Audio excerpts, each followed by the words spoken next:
Time तक अगर कोई कस्टमर के साथ चीटिंग हुआ है तो वो कहीं ना कहीं एम्प्लॉय इंस्टीट्यूशन के लिए एक नेगेटिव है सिचुएशन। ठीक है। यहाँ प्राइवेटाइजेशन के कुछ पॉजिटिव्स और कुछ नेगेटिव्स मेंशन्ड है। आप देखें, मैं कुछ रीड आउट करता हूँ। टेक्नोलॉजी इम्प्लीमेंटेशन फास्ट हो जाएगी। ब्यूरोक्रेटअप सेटअप जो है आपका, जिसमें रेड टेपिज्म, वो तानाशाही वाला सिस्टम जो है वो कम हो जाएगा। ज़्यादा क्वालिफाइड लोग आएंगे प्राइवेट सेक्टर में। देखें, अभी भी आप आईआईटीज़ और आईएम्स में अगर आप पूछेंगे ना, जो बैच उनके करंट बैचेज हैं स्टूडेंट्स के, कि आप गवर्नमेंट डिपार्टमेंट में सर्व करना पसंद करोगे या प्राइवेट कंपनीज में, तो वो सब के सब प्राइवेट कंपनीज की तरफ जाएंगे। क्यों? क्योंकि प्राइवेट कंपनी आपके मेरिट को रिकग्नाइज करती है, आपको आपके नीड के हिसाब से चीज़ें दे सकती है, और वहाँ आपके आइडियाज़ को एक्सेप्ट किया जाएगा बहुत कंफर्टेबली। बट यही चीज़ गवर्नमेंट डिपार्टमेंट में ऐसा नहीं है, वहाँ नहीं सुनते यंगस्टर्स को बहुत। ठीक है, may attract more highly qualified people. आप देख लीजिए, ऐसा ही रहेगा प्राइवेट सेक्टर में, क्योंकि higher the risk higher will be the return. वो ज़्यादा सैलरी भी दे रहे हैं आपको, आपको ट्रेनिंग भी जो है वो, मतलब देखें, आप गवर्नमेंट कंपनी में काम कर लें तो आपको इंडिया से बाहर जाने का स्कोप नहीं मिलेगा। बट प्राइवेट कंपनीज में आप काम करेंगे, आईटी कंपनीज में आप काम करेंगे, तो कुछ साल यहाँ काम करने के बाद आपके प्रोजेक्ट्स बाहर के मिलने शुरू हो जाएंगे। सो देखें, हर आदमी अपने सेल्फिश रीजन से काम कर रहा होता है, तो आप वहाँ पे टैलेंट, क्वालिफाइड पीपल तो बहुत जल्दी मूव करते हैं। सैलरीज जो है वो ज़्यादा मिलेगी, बढ़िया। क्वालिटी ऑफ प्रोडक्ट जो है, अब देखें, जहाँ दिमाग जाएगा वहाँ वहाँ पे क्वालिटी ऑफ प्रोडक्ट भी इंप्रूव हो जाएगा। उनकी जो क्वालिटी है वो इम्प्रूव होगी, क्योंकि ये वो लोग हैं जो हम दूसरी कंपनी से एक्वायर करके लेके आए, टैलेंट एक्विजिशन के अंडर। तो वो हर जगह से आइडियाज़ देके नए product as per the need of the market, experience लोगों से फीडबैक लेके, तो ये वो काम करेंगे। और सर्विस क्वालिटी भी इम्प्रूव होगा पक्के से, क्योंकि जब सब चीज़ें इम्प्रूव हो रही हैं, और ये लोग तो बड़े परफेक्ट होते हैं, कहीं पे कोई डेविएशन हो तो उसको चेक करके उसको कंप्लीट करते हैं। सुपरविजन भी जो है वो भी इजी रहेगा। और प्रोडक्ट के प्राइजेस कम हो जाएंगे। आप जब इतने सारे प्राइवेट प्लेयर होंगे तो देखें, यहाँ पे जो पॉइंट लिखा है, lower influence of lobbyist. Lobbyist actually होते कौन है? लॉबिस्ट वो होते हैं जो पॉलिटिकल एस्टैब्लिशमेंट को मतलब कहीं ना कहीं इन्फ्लुएंस करने के लिए बिजनेस हाउसेज होते हैं। तो ये थोड़ा सा मैं इस चीज़ पे एग्री नहीं करता हूँ कि इनका कम होगा, ये तो उल्टा ज़्यादा पावरफुल हो जाएंगे लॉबिस्ट। प्राइवेटाइजेशन में प्राइवेट प्लेयर्स ही हैं। जैसे हम अभी यूनिवर्सिटीज़ की बात करें कि इंडिया में एजुकेशन के लिए गवर्नमेंट यूनिवर्सिटीज़ काम नहीं कर पा रही हैं, तो इसलिए प्राइवेट यूनिवर्सिटीज़ आ रही हैं। और जब वो आ रही हैं तो इतना बच्चों को वो ट्रेन कर रही हैं, और जब ये इतने बच्चों का लोड लेके चल रही हैं, तो जब भी ये प्राइवेट यूनिवर्सिटीज़ मिलके गवर्नमेंट से कुछ रिक्वेस्ट करेंगी तो पक्के से वो इम्प्लीमेंट होगा ही होगा। तो मुझे ऐसा लगता है कि इनमें इनकी डिसीजन मेकिंग पावर और इनकी इन्फ्लुएंसिंग पावर बढ़ जाएगी प्राइवेटाइजेशन के बाद, जो यहाँ पे लिख रहे हैं कि नहीं। अगला, additional source of income for government. अब देखें, प्राइवेटाइजेशन करेंगे तो गवर्नमेंट को क्या मिलेगा? गवर्नमेंट को कुछ गवर्नमेंट कंपनीज को बेचने का मौका मिलेगा। जब कंपनी बिकेगी तो क्या होगा? कंपनी से कुछ कैश प्रोसीड्स आएंगे गवर्नमेंट के लिए, और गवर्नमेंट उसको अपने किसी अच्छे काम पे लगा सकता है। यानी जो और दूसरे काम उनके पास रखे हैं जहाँ पे फंडिंग की क्राइसिस है, तो प्राइवेटाइजेशन मतलब जैसे आपने अपनी गाड़ी बेची, उससे जो पैसा आया उसको आप यूज़ करके मेडिकल ट्रीटमेंट कराना है या घर को डेवलप करना है, जैसे भी आपको करना है आप कर सकते हैं। यानी रिसोर्स की री एंगेजमेंट की है, एक जगह से निकाल के दूसरी जगह। अब जहाँ हमने इतने बेनिफिट्स देख लिए, वहाँ उसके कुछ नेगेटिव साइड इफेक्ट्स भी हैं, जिसमें आप देखें कि यहाँ पे इंफ्रास्ट्रक्चर जो है वो, हर टाइप की इंफ्रास्ट्रक्चर को आप प्राइवेटाइज कर दें, ये ठीक नहीं है। कुछ नेशनल इंटरेस्ट के एरियाज हैं, उनको आपको थोड़ा सा गवर्नमेंट कंट्रोल में ही रखना चाहिए।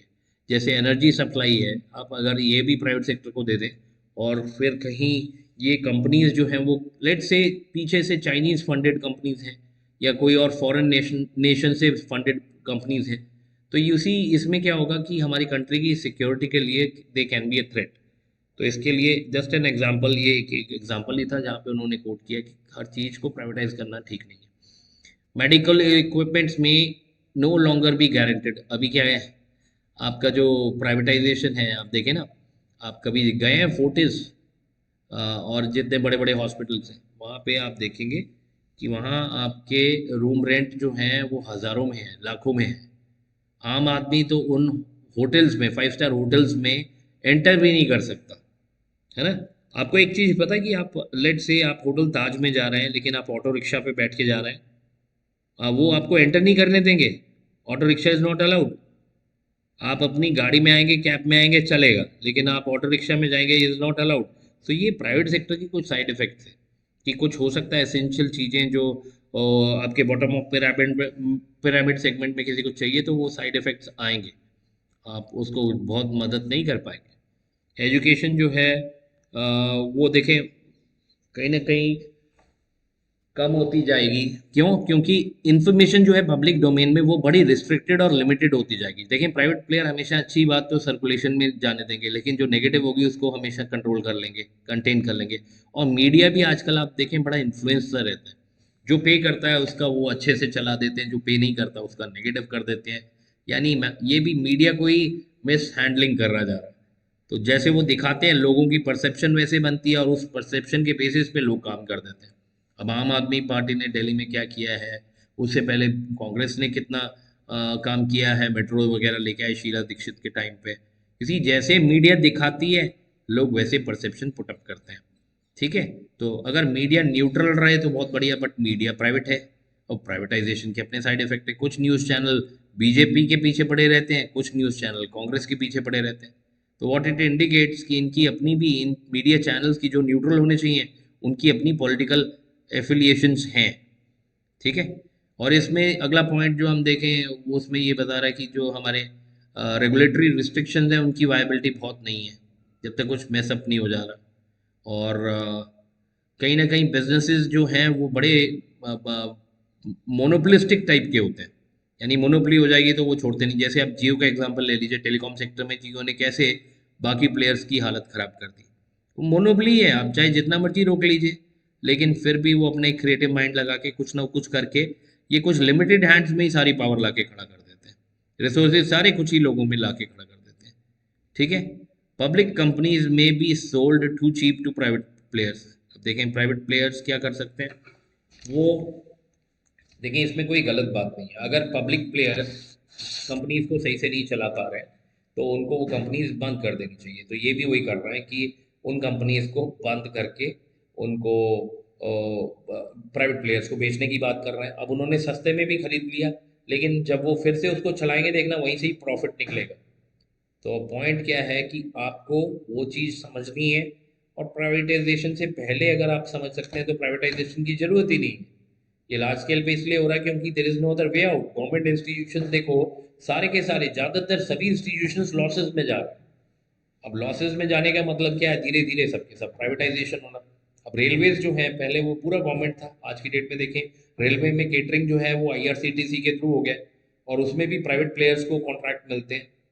अब कुछ चीज़ें तो बहुत अच्छी हुई हैं, जैसे पहले ट्रेन के वॉशरूम्स जो है ना वो क्लीन नहीं होते थे, और वो बड़ा मेसी होता था, आप जा ही नहीं सकते थे। अभी क्या है, इन्होंने एक साइड तो प्राइवेटाइजेशन किया, दूसरी साइड उन्होंने कुछ टोल फ्री नंबर दे दिए गवर्नमेंट ने कि अगर कहीं कहीं कुछ खराब लगे आपको, आप रिपोर्ट कर दें।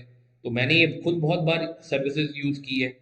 रेल मदद करके एक ऐप है, आप उस पर इमीडिएटली डालें, वो चलती ट्रेन से वो मैसेज जाता है इनकी पर्टिकुलर जो सर्कल है रेलवे जोनल ऑफिस में जाता है, वहाँ से फिर ट्रेन के मैनेजर को कॉल आ जाती है, और विद इन 15-20 मिनट आप देखें वो जो आपकी प्रॉब्लम है वो रिजॉल्व भी हो जा रही है।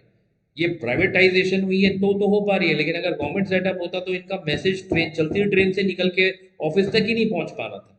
ये है कि आप कैसे काम करें कि सामने वाले की प्रॉब्लम सॉर्ट आउट हो जाए और आपका प्रॉफिट मैक्सिमाइज हो जाए। जो ये चीज़ है ये आप देखेंगे प्राइवेट सेक्टर में बहुत अच्छी है कि लोग जान लगाते हैं। नो डाउट जान लगाने के बाद उनको कंपनसेशन भी मिलती है, बट जान लगाने के बाद देखिए कस्टमर सेटिस्फेक्शन भी तो है, उसी के लिए ये सारा कुछ हो रहा।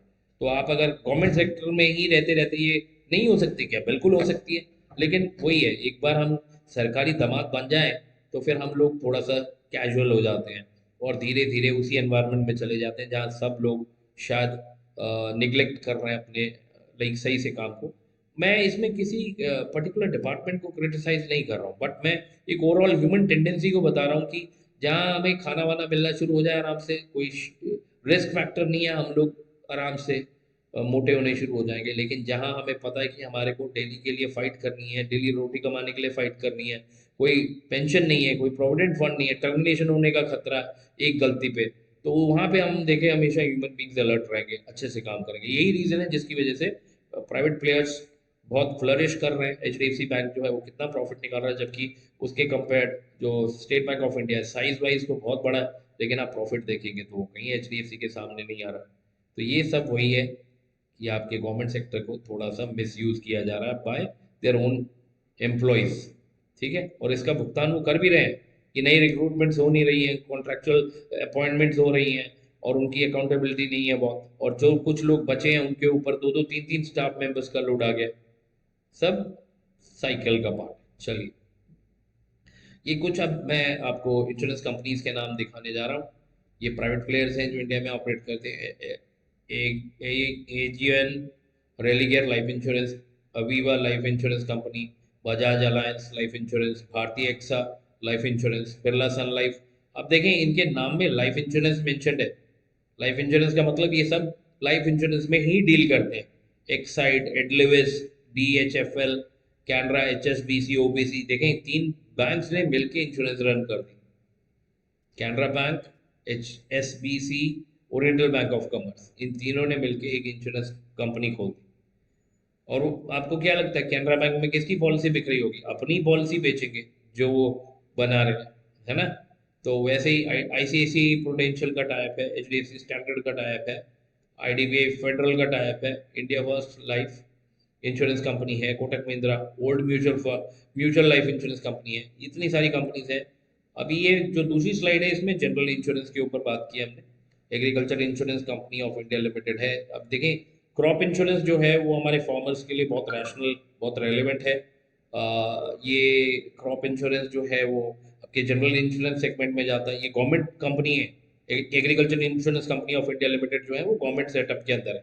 इसके अलावा Apollo, Bajaj, Bharti, Cholamandalam, Cigna, TTK, ये सब जितनी हैं ये प्राइवेट है। फिर ईसीजीसी अगेन गवर्नमेंट सेटअप आ गई, export credit guarantee corporation of India. फिर उसके बाद future Generali, HDFC, ICICI, IFFCO, Tokyo, LNT general insurance, Liberty, Magma, ये सब प्राइवेट है फिर से, है ना। तो करंट सिनेरियो हमने ऑलरेडी पहले डिस्कस किया हुआ था, तो हम अपनी सेशन को यहीं एंड करेंगे। Take care, good day.